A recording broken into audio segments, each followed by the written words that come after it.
Hi viewers, welcome to our channel. Raghurama Krishnaraju గారికి deputy speaker ఇవ్వబోతున్నారంటూ social మీడియాలో వార్తలు అయితే వైరల్ అవుతున్నాయి. మరి ఆయనకు నిజంగా డిప్యూటీ స్పీకర్ ఇవ్వబోతున్నారా? ఒకవేళ ఆయనకి ఇస్తే జగన్మోహన్ రెడ్డి గారు ఇప్పుడే అసెంబ్లీకి రావడం లేదు, మరి ఆయనకి ఇచ్చిన తర్వాత ఒకసారన్నా వస్తారా అన్న చర్చ కూడా మొదలవుతుంది. ఇప్పుడు ఇదే అంశం మీద డిస్కస్ చేయడానికి ప్రజెంట్ మనతో పాటు జయదేవ్ గారు సీనియర్ జర్నలిస్ట్ అని వారితో ఒకసారి మాట్లాడి తెలుసుకుందాం. సార్ నమస్కారం.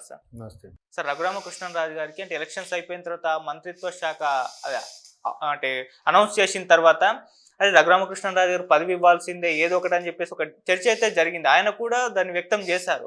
అయితే అప్పుడేమి ఇవ్వలేదు. ఇప్పుడు డిప్యూటీ స్పీకర్గా ఆయన్ని చేయబోతున్నారంటూ వార్తలు అయితే వినిపిస్తున్నాయి. సార్, మరి ఆయనకి ఇవ్వబోతున్నారా? ఇస్తే ఏ విధంగా ఉంటుంది?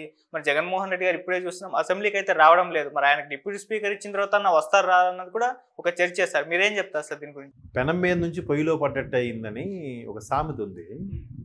అంటే దీనికి అది సింక్ అవుతుందో తెలియదు, కానీ నిజంగా ఆయన వెళ్ళి ఒక సభకు వెళ్ళి ఏది మాజీ ముఖ్యమంత్రి జగన్మోహన్ రెడ్డి గారు అసెంబ్లీ సమావేశాలకు వెళ్ళినట్టయితే ఆల్రెడీ అక్కడ స్పీకర్గా ఉన్న అయ్యన్న గారు ముందే ఆయన కౌంటర్ల రాజా, గత ప్రభుత్వంలో ప్రతిపక్షంలో ఉన్న వ్యక్తిగా లేదంటే ప్రభుత్వాన్ని ధీటుగా ఎదుర్కొనే వ్యక్తిగా పంచులు కౌంటర్లు వేసే వ్యక్తిగా అయ్యన్న పాత్రుడు గారికి మంచి పేరుంది.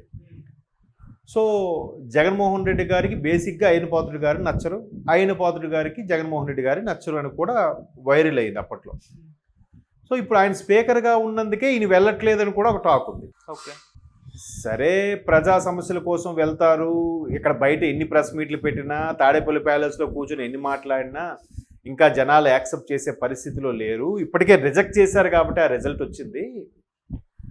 సరే, పక్క నుంచి షర్మిలమ్మ లాంటి వాళ్ళు అసలు గెలిచి ఇంట్లో కూర్చుంటారంటే ఏం ప్రయోజనం? ఇలాంటి వాళ్ళని ఎందుకు గెలిపిస్తారు? మీరు అసెంబ్లీకి వెళ్ళకపోయినప్పుడు రాజీనామా చేసేయండి. ఆవిడనేది ఆవిడ వెర్షన్ కరెక్టే కదా. సో సరే, ఈవిడ అన్నది కదా సవాల్ స్వీకరించేనా వెళ్దాము. ఒకవేళ స్పీకర్ గారు ఆప్షన్స్లో సభకి ఆప్షన్స్ అయిన సందర్భంలో, లేదా హానరబుల్ స్పీకర్ గారు రెస్ట్ మోడ్లో ఉన్నప్పుడు డిప్యూటీ స్పీకర్ గారు ఛార్జ్ తీసుకుంటారు. సరే, ఆ టైంలో జస్ట్ సభకి వెళ్ళాము, మేము అసెంబ్లీకి వెళ్ళామని అనిపించుకోవడానికి వెళ్ళారు అని పోనీ ఈయన రికార్డులో ఒక మాట పెట్టుకుందామన్నా డిప్యూటీ స్పీకర్గా RRR గారు వస్తారన్న వార్తే అమ్మనాయన ఈయనకి మామూలుగానే ఆయన ఒక అంటే ఎలా చెప్పాలి, సింహస్వప్నం. ఆ వైసీపీ లోగోతోనే వైసీపీ పార్టీ గుర్తుతోనే గెలిచిన వ్యక్తి అదే వైసీపీకి సింహస్వప్నంగా మారాడుగా.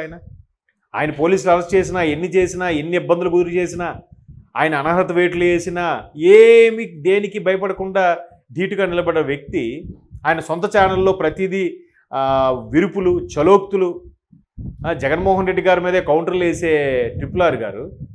సరే, అయ్యన్న పాత్రుడు గారు రెస్ట్లో కానీ ఆబ్సెన్స్లో ఉన్నప్పుడు వేరే స్పీకర్ గారు వస్తే ఆ టైంలో జస్ట్ సభలోకి వెళ్ళి కనబడి హాజరేయించుకొచ్చేద్దాం అనుకున్నా కూడా డిప్యూటీ స్పీకర్గా ఈయన వెళ్ళారు అనుకోండి, ఇంకా నెక్స్ట్ పరిస్థితి ఏంటి? ఇవన్నీ పక్కన పెడితే రాజకీయాలు అన్నాక అక్కడ డిప్యూటీ స్పీకర్గా RRR గారు ఉన్నారో, స్పీకర్గా అయ్యన్న పాత్రుడు గారు ఉన్నారో, సభా నాయకుడుగా ముఖ్యమంత్రి చంద్రబాబు నాయుడు గారు ఉన్నారో, లేదా మరొక ఉపనాయకుడు ఉప ముఖ్యమంత్రి పవన్ కళ్యాణ్ గారు ఉన్నారో, వీళ్ళెవ్వరిని ఎదుర్కొనే సత్తా ఉండాలి. ఎందుకంటే జగన్మోహన్ రెడ్డి గారి అభిమానుల దృష్టిలో జగన్మోహన్ రెడ్డి గారు తోపు, తురుము, పులి అన్న టైగర్. అన్నొచ్చాడంటే ఎవడైనా పక్కకు జరిగిపోవాల్సిందే అనే స్థాయిలో ట్రోల్స్ ఇవన్నీ చేసిన సందర్భంలో ఈయన వెళ్ళాలి. అసలు ఈయనకి ఈ విధంగా అడ్వైజ్ ఎవరు చేస్తున్నారో తెలియదు, కానీ ఆయన వెళ్ళాడు అనుకోండి, ఆయనకి మాట్లాడడానికి అవకాశం ఇవ్వలేదు అనుకుందాం. ఫస్ట్ ఆఫ్ ఆల్ ఆయనకి ప్రతిపక్ష హోదాయే లేదు. ఎందుకు? మినిమం 10% ఆఫ్ సీట్లు ఉండాలి కాబట్టి లేవు. అంటే 175కి కనీసం 17-18 సీట్లు ఉండాలి, అవి లేవు. సరే, పోనీ సభలోకి వెళ్తే మాట్లాడడానికి ఛాన్స్ ఇస్తారంటే ఎవరని ఎందుకు అనుకుంటున్నాడు ఈయన? గతంలో ఈయన ఎవరికి ఇవ్వలేదు కదా, అంతేనా? 2. మూడవది, పోనీ వెళ్ళి వెనాక్ సీట్లు ఎక్కడో కూర్చున్నా, అధ్యక్ష నాకు ఒక అవకాశం ఇవ్వండి నేను పెట్టుకున్నా, ఈయనకి ఇవ్వరు, పైగా అవమానం చేస్తారు అని భయం ఉంది. ఎందుకు అవమానం చేస్తారు? గతంలో అదే అసెంబ్లీ సాక్షిగా ప్రస్తుత ముఖ్యమంత్రి భార్యని, ప్రస్తుత ముఖ్యమంత్రి కుమారుడిని అవమానపరిచారుగా. మరి అవమానం గుర్తుంటుంది కదా, అమ్మో మనం చేసాం కంటే వీళ్ళు కూడా మనం చేస్తారా అన్నదొకటి. సో ఈ భయాలన్నీ అదన్నీ కాకుండా ఇంకొక పెద్ద సోషల్ మీడియాలో వైరల్ అయ్యే అంశం ఏంటంటే, జగన్మోహన్ రెడ్డి గారు తాడేపల్లి ప్యాలెస్ని విడిచి బయటికి రారు. ఒకవేళ ఆయన రావాలి అంటే ఏదైనా శవం లేవాలి, ఏదైనా పెద్ద ఇష్యూ అయితే కానీ ఆయన బయటికి రారని ఒక ట్రోల్స్ జరుగుతున్నాయి. 4వ అంశం. అంటే అలాగా వచ్చినా కూడా బారికేడ్లు పెట్టుకొని దారి పొడవున ఉన్న చెట్లు నరుక్కుంటూ ఎక్కడ బందోబస్తుకి ఇబ్బంది లేకుండా జెడ్ కేటగిరీ సెక్యూరిటీ, ఆయన బ్లాక్ క్యాట్ కమాండర్సు, మరోవైపు ఆయన సొంత సేన, సొంత కార్యకర్తలు, సొంతగా మళ్ళీ దాన్ని ఏమంటే బౌన్సర్స్ లాంటి వాళ్ళు పెట్టుకొని వచ్చే వ్యక్తి ఇప్పుడు వాళ్ళు ఎవరు ఉంటారుగా, ఓన్లీ బౌన్సర్లు సొంతంగా పెట్టుకోవని రావాలి. అదొక ఇష్యూ ఉంది.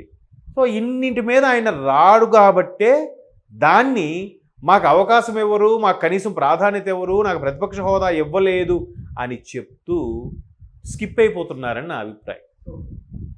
పొరపాటున ఎవరైనా మంచివాడు సలహా ఇచ్చి లేదన్నా మీరు వెళ్ళాలి, మీరు వెళ్తే మీకు అవకాశం ఇవ్వలేదు అనుకోండి, సభలో వెనక్కి ఎక్కడో ఉండిపోయారు, ఈరోజు వెళ్ళారు ఇవ్వలేదు, రేపు వెళ్ళారు ఇవ్వలేదు, ఒక 30 రోజులో 50 రోజులో 100 రోజులు అయ్యింది అనుకుందాం, అంటే 2 రోజులు అవ్వదు చెప్తున్నా ఎగ్జాంపుల్కి, 99 రోజులు ఇవ్వలేదు, 100 రోజులు ఇస్తారుగా. ఏమండి, రోజుకి ఒక 3 సభ్యులు మాట్లాడే ఛాన్స్ ఉన్నా, లేదా ముఖ్యమంత్రి గారికి, ఉప ముఖ్యమంత్రి గారికి, మంత్రులకే సగం రోజులు తీసేసిన మిగతా సగం రోజులు రోజుకి 3-4 చొప్పున మాట్లాడే ఛాన్స్ ఇస్తారుగా వాళ్ళ నియోజకవర్గ కష్టకాలకి, లేదా పార్టీ తరపున ప్రజల తరపున అయినా మాట్లాడడానికి ఇస్తారుగా.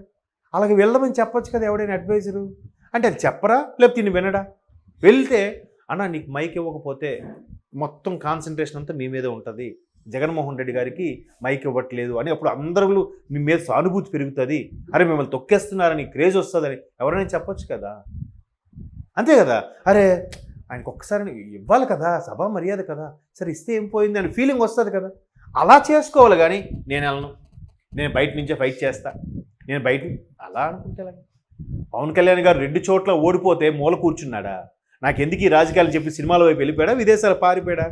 లేదే, 3వ రోజు మళ్ళీ బయటకు వచ్చాడు.